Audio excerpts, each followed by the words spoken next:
Beautiful people, welcome back to Miss Master Self 101. It's good to see you guys come back today. I have a great topic for today's session. And as always, we're going to start our video off with our affirmation for the day. So let's see what the universe has in store for us. Here we go. Ooh, this is a long one. Let me go ahead and secure this back up before we get into it.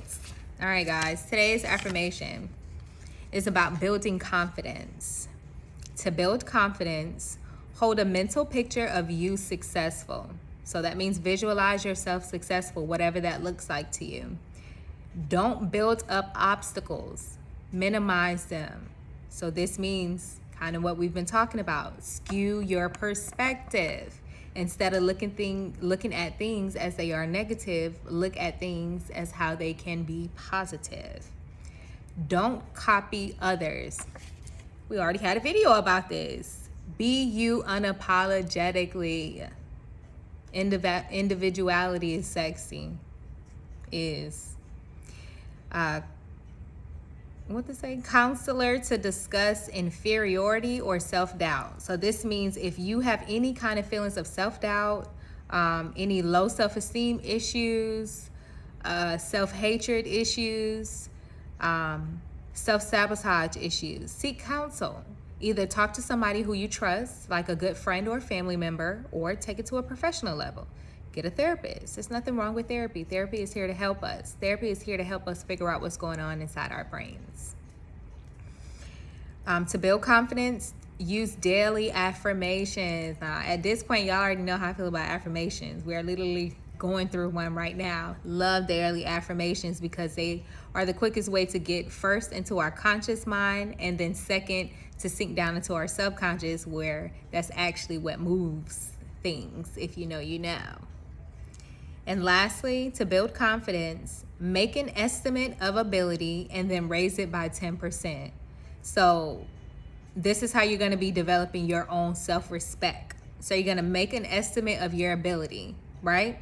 So for example, let's say you want to become more social.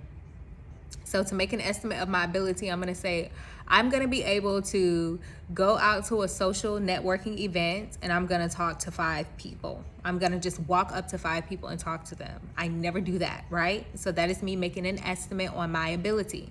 Then you're going to raise it by 10%. So 10% in that case, 10% of those 5 people will be what? Well, you can't do less than 1. So in this case, it will be 1. So raise it by 10% by talking to 1 more person. That's how you're going to build your own self-respect from within. So that's actually a really good affirmation, y'all. Just rewind that part of the video back, because I'm not going to say all of that again. That was a mouthful, because I like to repeat the affirmations at least 3 times or so, but that was quite a bit. But yes. And guys, I don't know what day it is for you today, but for me, it is a Thursday. If you know anything about spirituality and manifesting and using the cosmos to do that, then you know Thursdays are the best days for money making. Thursdays are the best days to attract wealth, abundance, and success into your life. And I'm going to give you a couple of quick tips on how to do that. No, this is not today's topic. This is kind of like a 2-for-1 type deal right now. So let's get into it. One thing that you can do is wear green. It's as simple as that. Wear green. So you see me today decked out, green accessories, green dress, green undergarments, right? You can do green socks, green shoes, green pants, whatever you want to do. If you want to put some green in your hair, green makeup. Ladies, did you know that makeup is a form of magic, glamour magic? It can be. It just depends on your intentions and how you use it. You can use a green eyeliner, and I actually have some. I should have did it. I usually use my eyeliner and I do a dot right here in my third eye. I like that a lot. I have green lipstick as well. Green nail polish. I'm gonna give y'all a quick tip for your nails to increase money and abundance and prosperity. What you're gonna do is put you on a coat of your green, right? Then you're gonna get you some cinnamon powder, like what we cook with, and you're gonna sprinkle that cinnamon onto your nails, which is gonna smell great. And then you're just gonna go back over that either with another green coat if you want it to be just green, or if you don't mind it looking green with the red on top, then just put your clear coat on and wear that just like that. And everything your hand touches should increase that money frequency and should draw it into you. Another thing that you can do on Thursdays is play. Well, I try to get my little hand in. Play with your plants. You know, get into the dirt a little bit. Go sit by your plants. Talk to them. Touch them. Hug them. Plants are living things. So they can feel as well in here. If you know, you know. You can wear green stones. Find you a green crystal or gemstone. Aventurine is a great one. There's another one. For some reason, I just can't think of it right now. It doesn't want to come up in my brain, but when it comes up, I'll tell you. So green stone, and you can also burn a green candle.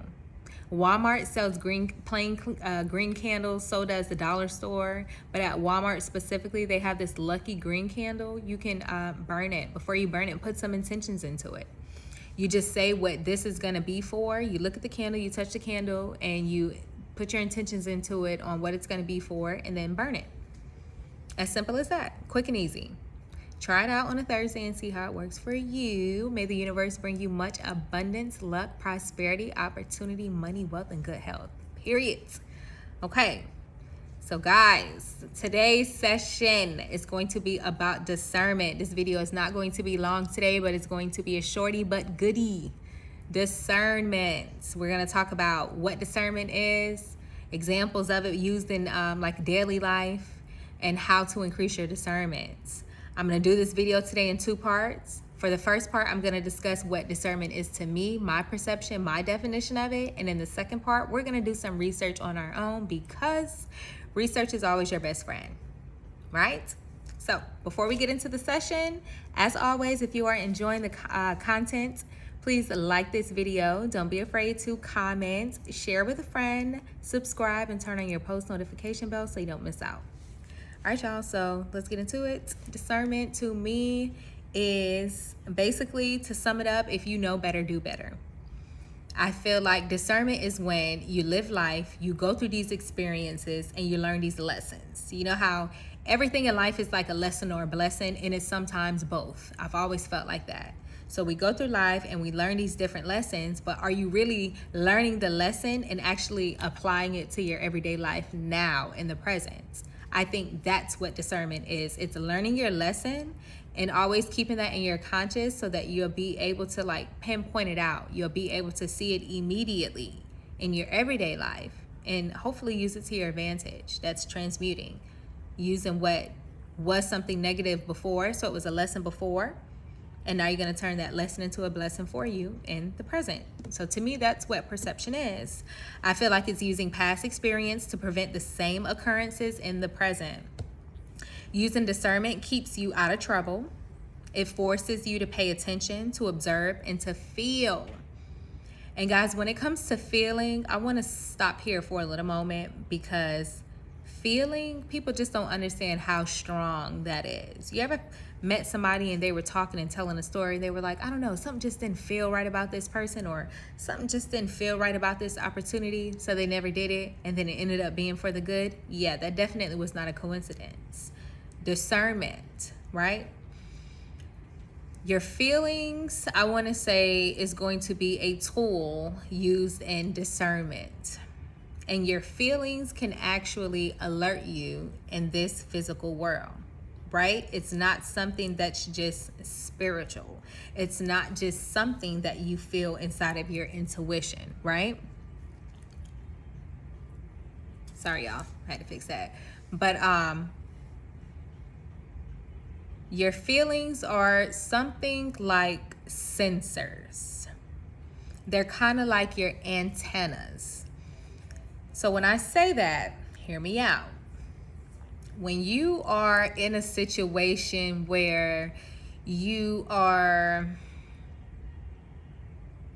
could be afraid, could be confused, you don't know what's going on, you don't know what's next, something feels a little eerie, right? What happens next? Goosebumps, hairs start standing up. My love, that is frequency, that is energy, that is vibration, that's your sensor. Those are your literal antennas telling you something is not right. When you get that feeling of like, ooh, that just gave me the chills. Or let's say somebody talks about a story about someone who passed on, and you get that feeling of chills. That's energy, that's vibration, that's accurate. That's exactly what we're talking about here. Discernment, that's like a tool of discernment. That's something that you learn. Like once you learn the lesson, right? Then, I don't know, your emotions are next. It's like once you have certain knowledge in your head and you're privy of certain things, right? And then when it happens in real life, even if you don't know what's going on yet, your feelings kind of activate and let you know. Like, hold up, something may not be right. So that is a form of discernment for sure. Can we talk about pattern recognition? Is there anybody out there who feel like they operate off of a very high level of pattern recognition? Because I'm definitely one of them. When I say that, I mean, I don't even do it on purpose. Just automatically, I pay attention. I'm always observing. I think it's something to do with being neurodivergent. So it's like I'm forced to just always pay attention. You know, I can be real chill and cool, but at the same time, I'm always up, like kind of like always alert, right? And so I'll pay attention to people. I usually pay attention to what they say and what they do. And then when they do it, I pay attention to how consistent they do it, like how consistently they do it, whether it be good or bad. And I get so good at it that sometimes before a person even gets to the point where they do the thing, I notice things that they do before they do the thing. Like I notice certain maybe body language or certain movements or certain actions that are taken before we actually get to the thing that is done. That is pattern recognition. I don't know if you guys understand that, but you may have to do some research on your own just so you have a better understanding of it. But pattern recognition is definitely a form of discernment, because when you go through moving around and you see certain things, you'll see it happen and you may not know what's going on yet. Eventually, you get to find out the outcome of it, and then now you put two and two together and you're like, oh, so if this happens, then this happens. So next time you see somebody and you see this happens, so this must happen. It's almost like day trading. When you read charts and when you're paying attention to your columns, right? When you're paying attention to the bars and you're reading them and you're like, okay, so if it goes up here and it breaks in structure here, then it has no choice but to come back down to my such and such, because of the pattern, and it's doing this and it's doing this, and the supply here and the demand here.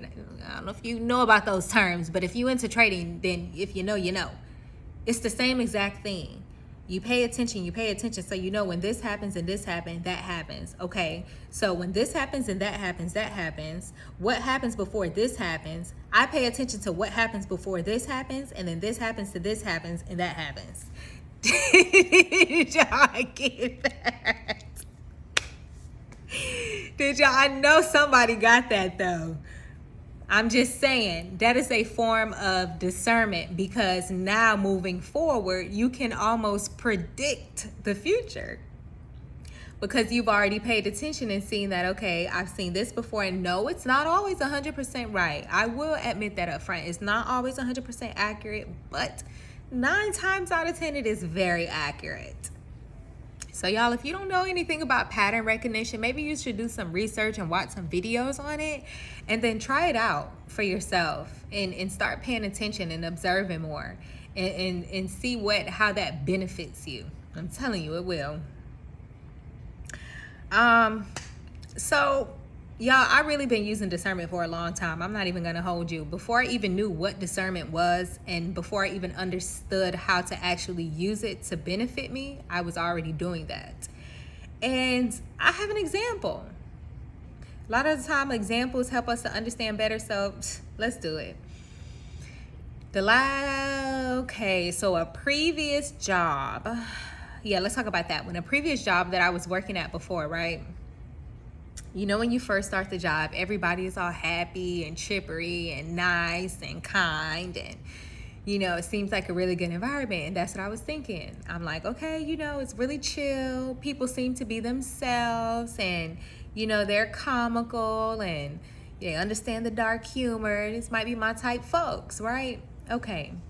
So then, guys, like I told you, naturally pay attention to everything, right? I can't help it. So my manager, I started paying attention to certain things that she would do, right? Because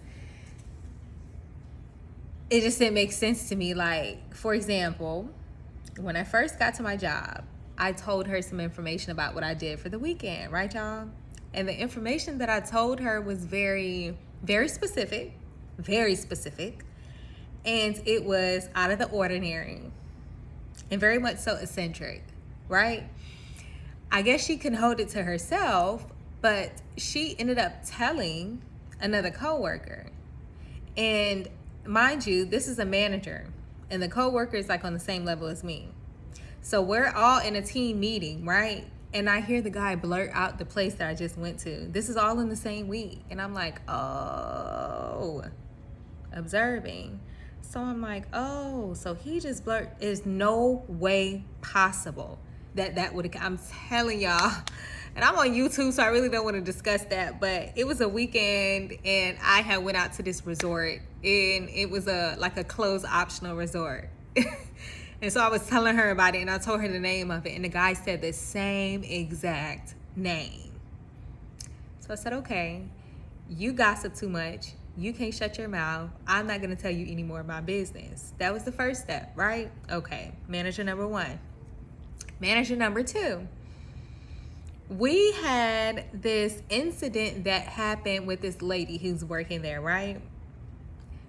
I guess all of them have been working together for 10 plus years. And one of the women, she ended up being diagnosed with cancer. And when she caught it, it was all, oops, there go them goosebumps. When she caught it, it was all the way, I think either stage 3 or stage 4 cancer or something like that. But it was really bad by the time she caught it. And as soon as she caught it, she was out of work because she had to go to the hospital and start all kind of therapies and what's it, not it, right? As soon as that lady left to go out to the hospital, I kid you not, maybe a few days later, I started hearing complaining from both managers. Complaining about how she was so behind, 3 to 4 months behind, and they were behind too, so they didn't know how they were all gonna catch up, and just complaining. You know how that goes in a workplace, regular. Okay, cool. I didn't really think too much of it.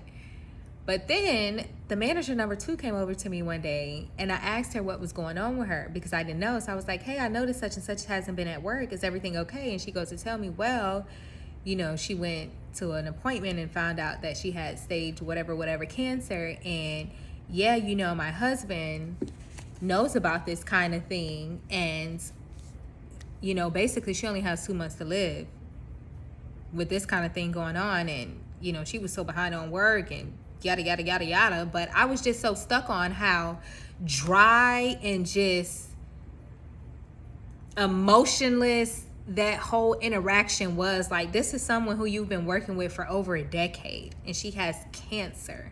She's literally taking treatment right now as we speak, and you're sitting here telling me in my face that you and your husband were pillow talking about her last night, and because he has knowledge of and experience with this kind of information, that he assumes that she only has about 2 months, 3 months tops to live, and she gonna be out of here. For some reason, it just rubbed me the wrong way, y'all. That discernment, when she said that, boing, it was up so quick, y'all. I'm telling you, and it never came down since that day because I just couldn't get over the fact how you could sit here in my face and she's like, not laughing, but like, it's not like she was laughing because the lady had cancer, but she was just laughing because she didn't care. Like, to me, I didn't get that feeling. And then they literally hired, this was the crazy part. When they found out she had cancer, they ended up hiring this new person. And then the cancer lady was training the new girl. And the new girl was to be trained to replace her. And when she left, the new girl did her stuff. Y'all, like, that blew my mind. Do you hear me? And I was like, there's no way that I could trust you and take you seriously and ever think that you care or could care about me if someone that you've been dealing with and call family, and you guys have been working together for over a decade and you're so close and you guys gossip so much and all of this, right? There's no way that this could be your reaction. Like, there's no way. Like, I was on the verge of tears when she was telling me this information, and I'm sitting here like, lady, you are literally like this in front of my face right now. Guys, after that, there was just a snowball of other activities that's a whole nother video that I could get into, but then I would probably be served with a cease and desist, because then it would just be a little too particular and specific. So many things just happened after then where I was like, you see, and that's how I know ever since that moment, that discernment, ever since that moment, I was like, I know better. I'm not going to fool with you. I'm not going to tell you any of my business. I'm not going to tell you anything that's really important that I don't want the whole office to know about. No, thank you. And I never did.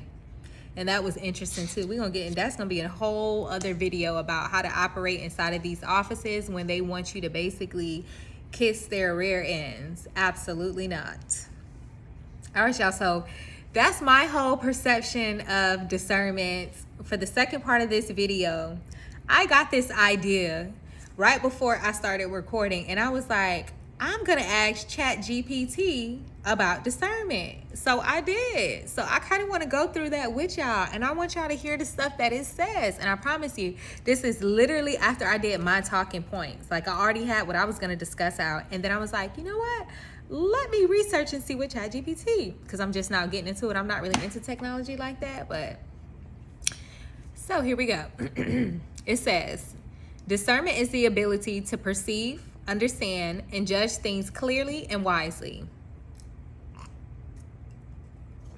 especially in complex or morally significant situations. It's about seeing beneath the surface, recognizing subtle differences, that's that pattern recognition, and making thoughtful decisions based on insight rather than impulse. And then it says, in simpler terms, discernment helps you figure out what's true versus false, good versus harmful, wise versus foolish, and essential versus irrelevant. So then it even goes even further to say, why is discernment important? It's important for better decision making, for moral and ethical clarity, for healthy relationships. Now, I thought this was interesting.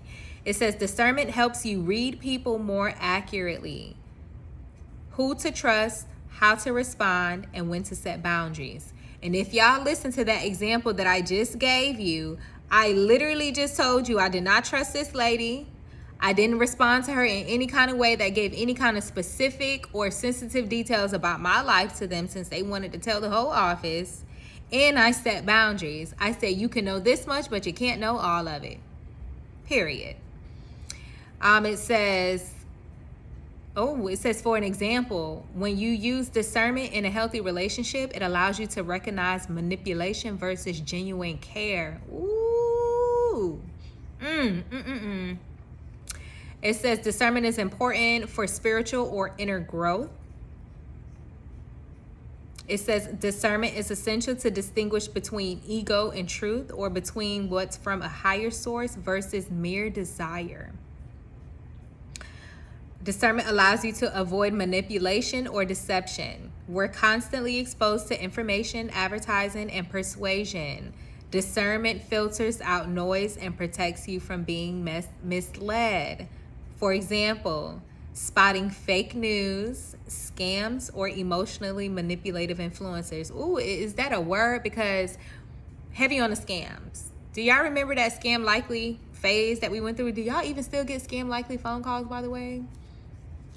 I get a couple that say potentially spam, but I don't see anything that says scam likely anymore. But we used our discernment, didn't we? Period. It says how to cultivate discernment. Slow down. Don't react impulsively. Reflect. Ask deeper questions about motives and outcomes.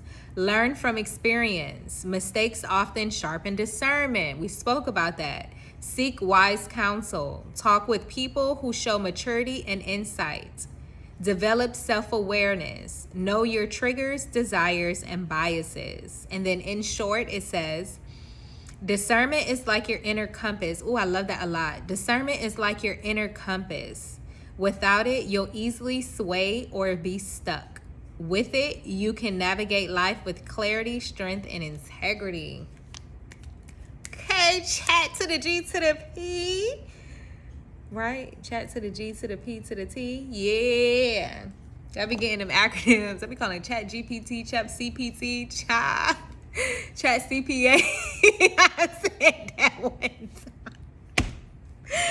Y'all, I forgot where I was. I was in this like public setting and we were literally having this professional discussion. And I was like, yeah, guys, I was playing around with chat CPA, and everybody looked at me and just busted out laughing. Oh my gosh.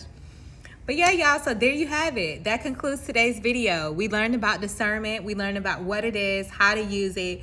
We got an actual example of an everyday life experience where discernment has been used. We use discernment all the while. Like, we've always used discernment. We just may not have been aware of it, and we may not know how to use it fully in order to benefit from it. So now is where you're going to do your own research and figure out how you can be how you can use more discernment into your own life and use it to your advantage and for your benefits, period. So guys, it was nice seeing you, my loves. Until next session.